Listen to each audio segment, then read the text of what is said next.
ইসলামী আন্দোলন বাংলাদেশ এখনও 1500 বছর পিছিয়ে আছে। সেই 1500 বছর আগে নবী করিম সাল্লাল্লাহু আলাইহি ওয়াসাল্লামের উপরে আল্লাহ পাক রব্বুল আলামিন শরীয়তের আইন, সেই শরীয়তের বিধান দিয়েছিলেন। কিন্তু 1500 বছর পরে এসে সেই প্রক্রিয়া প্রয়োগ করে কি আল্লাহর এই জমিনে শরিয়া আইন বাস্তবায়ন করা সম্ভব? ইসলামী আন্দোলন বাংলাদেশ এখনও 1500 বছরের আগের সেই নবী করিম সাল্লাল্লাহু আলাইহি ওয়াসাল্লামের উপর আল্লাহ পাক রব্বুল আলামিন যেই শরীয়ত দিয়েছিলেন সেই শরীয়তকেই ফলো করছেন। এ বর্তমান সময়ে এসে দাঁড়িয়ে সেই শরীয়তকে বাস্তবায়ন করতে হলে 1500 বছর আগের সেই নিয়মকানুন রেখে পালন করে কিন্তু শরিয়া আইন বাস্তবায়ন করা সম্ভব না। তার প্রমাণ হচ্ছে এই ভিডিওটা দেখুন। জামাত ইসলাম নামক সেই সংগঠনেরই ছাত্র শিবির সাদেক কায়েম ভাই, তিনি দেখুন কিভাবে আল্লাহ পাক রব্বুল আলামিনের ফরজ বিধান সেটাকে পাত্তাই দিচ্ছে না। 1500 বছর আগে ফরজ বিধান ছিল পদ্মা, সেই পদ্মা মেনে কি এখন আর শরিয়া আইন রাষ্ট্রে বাস্তবায়ন করা সম্ভব? এই জন্য এই জামাত ইসলাম নামক সেই সংগঠনের পক্ষ হতে জামাত শিবিরেরা, এই যে সাদেক কায়েম ভাইয়েরা কৌশল অবলম্বন করছে। কোরআন শরীফ ইসলাম এক জায়গায় রেখেছে, আর তাদের যেই নিয়ম কারণ, তাদের যে কৌশল সেটা আরেক জায়গায় রেখেছে। তারা কৌশল অবলম্বন করছে বাংলাদেশে ইসলাম বাস্তবায়ন করার জন্য। কিন্তু ইসলামী আন্দোলন বাংলাদেশ এখনও 1500 বছর আগের যেই কোরআন আছে, 1500 বছর আগে যে রাসূল সাল্লাল্লাহু আলাইহি ওয়াসাল্লামের উপরে আইন বাস্তবায়ন হয়েছিল, শরীয়তের আইন বাস্তবায়ন হয়েছিল, সেটাকে ফলো করে যাচ্ছে।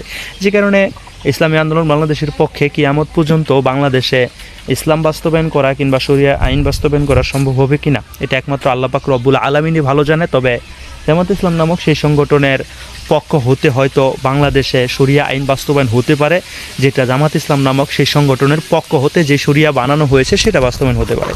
কিন্তু আল্লাহর দেয়া শরিয়া আইন জামাত শিবিরের পক্ষ হতে কখনো সেই শরিয়া আইন বাস্তবায়ন করতে পারবে না। কারণ আপনি আমি সবাই জানি, পৃথিবী কিয়ামতের আগ পর্যন্ত, কিয়ামত হয়ে গেলেও আল্লাহ পাক রব্বুল আলামিন 1500 বছর আগে যে শরিয়া দিয়েছে, যে কোরআন দিয়েছে, এটা আপডেট করার কোনো কিছু নেই, এটা পরিবর্তন করার কোনো কিছু নেই। আল্লাহ যেটা দিয়েছে এটা স্থায়ী, এটার কোনো আপডেট ভার্সন নেই। ইসলামী আন্দোলন বাংলাদেশ এটাই চেষ্টা করে যাচ্ছে। তাদের কথাবার্তা একটাই, চিন্তাভাবনা একটাই, যে কোরআন শরীফকে আপডেট করার কোনো কিছু নেই। আল্লাহ পাক রব্বুল আলামিনের কথা এটা কিয়ামত পর্যন্ত প্রযোজ্য।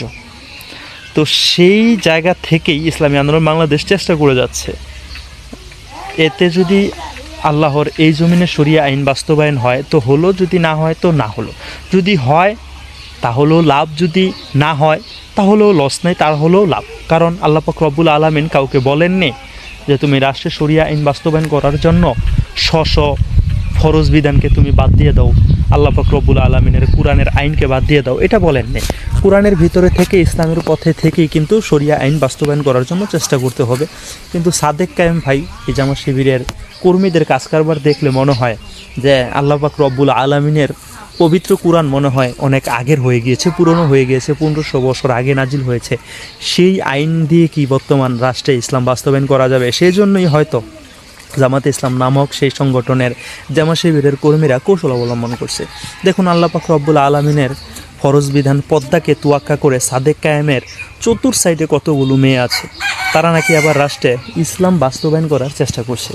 তো তাদের এই সমস্ত দৃশ্যগুলো দেখে মনে হয় যে আসলেই মনে হয় 1500 বছরের আগের নিয়ম, সেই নিয়ম অনুযায়ী কখনো বাংলাদেশে ইসলাম বাস্তবায়ন হবে না।